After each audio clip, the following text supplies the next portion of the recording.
halkan waxaan u joognaa inaan maanta oo soo gaaray inaan dardar gelino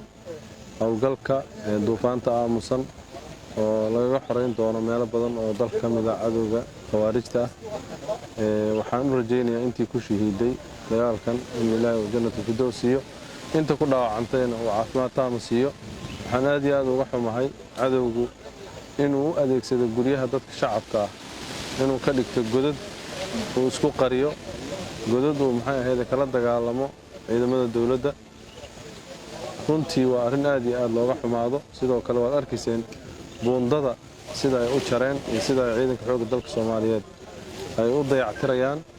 runtii waxyaalaha aad aragtaan oo dhan waa wax ku tusinaya quusta iyo halka ay taagan yihiin cadowga khawaarijta waxaan rajaynayaa insha Allah in xilliga ugu dhow ay noqon doonaan kuwa ka baabaa dalka Soomaaliya ummadda Soomaaliyeedna ay barwaaqo iyo bashbash u bixi doonto iyo ammaan iyaga ka bacdigood